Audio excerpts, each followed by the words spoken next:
Alright troopers, welcome back to the channel. Today we'll be going over the Republic Bricks Umbaran Starfighter. This specific model has 440 pieces. It was designed by Brick Boss PDF and it currently retails for $150, but it is on sale at this moment for $100. So pretty good deal there, about 33% off, which is pretty nice. Anyways, go ahead and jumping into it today. The piece review for this model was very good overall.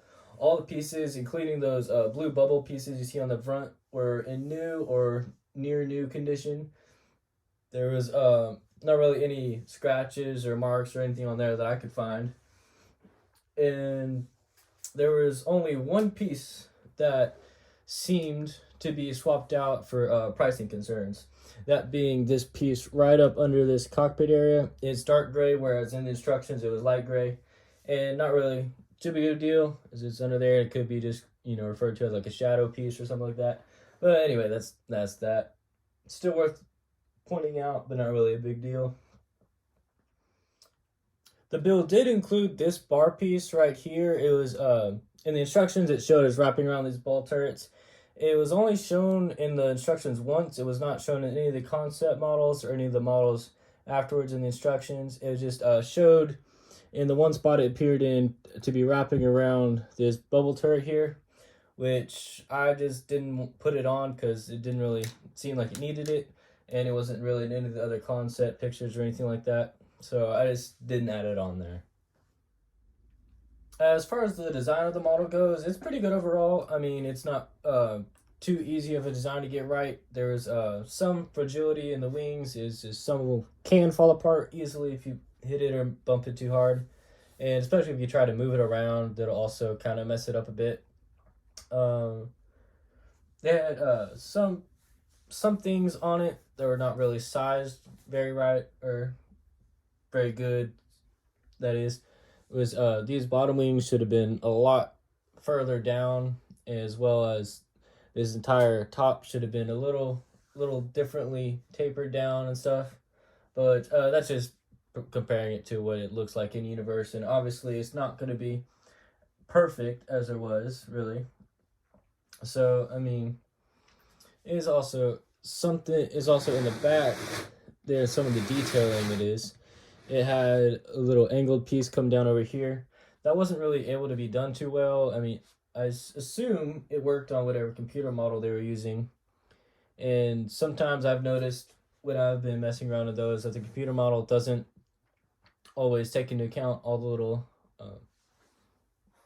nooks and crannies or whatever that is that they have in there. So part of the model is actually protruding into these design elements to replicate the engines and stuff up there. So I just run into that. Had a little bit of stuff it was getting caught up on, but other than that, it was pretty good overall. I mean, like I said, the Umbaran ship in general is just a hard model to get right in Legos just because of all the weird twists and turns it does. And it's also really hard to get a cockpit kind of area in there as well. You could do kind of what Lego does on their ball turrets for like their gunships, for instance, and have something like that where you have like a plate with the seating and then the ball socket above it, or whatever. But I mean, I like what they have here. It's not too overcomplicated, which is really what they seem to go here with a little bit, kind of just getting the basic design right, which they did very well. The basic design of it looks very good, very well done. And yeah, I mean, it's only things to really point out in my opinion. As far as stuff like play features on the model, it kind of technically does, I guess you could say. It has the cockpit, which is small or big enough, I should say, to hold a minifigure. I mean, there's no detail in it, and there's no way to keep them secure to anything, so they would just kind of flop around on the inside of the cockpit area. It does have this gun station on it. It does have these, I call them missile tubes, honestly. I'm not exactly sure what they were. But it does have these, and they're really more of design. They do come off, they can be removed, but that's just more of ease of design of the model there. So, I mean, that's about it, honestly. The wings on each side can be moved, but I would highly suggest not doing that, as the wings tend to fall apart when that happens. But yeah, that's about it for as far as that goes. As far as the instructions for the model, they're pretty good overall. They're pretty easy to follow. Yeah, I have no complaints from them.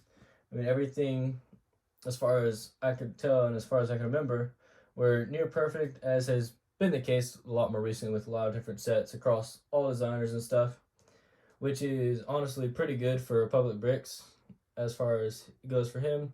He's just kind of ironing out a little kinks in his system and really getting everything up to par with what most people would expect from a Lego experience. So I already kind of briefly touched on this a little bit, but as far as accuracy to the in-universe design is, the basics are done right, and that's kind of the nice way of saying it. The bottom wings, bottom part of the wings should have been a lot longer and more pointed down, kind of, and the dorsal fins on top, proportionally, that is, should have been a little bit bigger and should have reached all the way to the front of the model. This centerpiece should have been, just based on the reference images I saw, a little bit narrower at the top. It did have a taper out from a center section to a more open part, but which isn't really too well to be represented in Lego. It, however, does not, proportionally speaking, look that big. And, I mean, there's just a couple things that didn't work right based on proportions, but were done very well in Lego form, in my opinion at least. Some people might think it's a big deal, some won't. And something else could be pointed out, that some of the Umbaran Starfighter reference material shows them as like a tan color, which, I mean, personally, I like the gray much better than I would the tan anyway. So I don't really have any qualms with that. Now, moving on, as far as the minifig scale, I do have Pong Crow here for reference. So it is slightly under minifig scale. So in universe, the ship is 34.06 feet long, which translates to roughly 10.22 inches for minifig scale. The model here is only 8 inches long from the rear of the ship to the turrets. If you include the gun piece on the bottom, it does come out to about 9 inches. So, I mean, it's pretty close, but it is still below the minifig scale. So, yeah, overall, it's a pretty good model, in my opinion. There's a couple things that could have been done better, a couple things that are as good as we could expect for a Lego model. But, yeah, if you liked the video, don't forget to like, comment, and share it to friends. If you're new, go ahead and hit that subscribe button to see more reviews like this, as well as some other stuff throughout the week. And, yeah, I'll see you all next Tuesday, guys.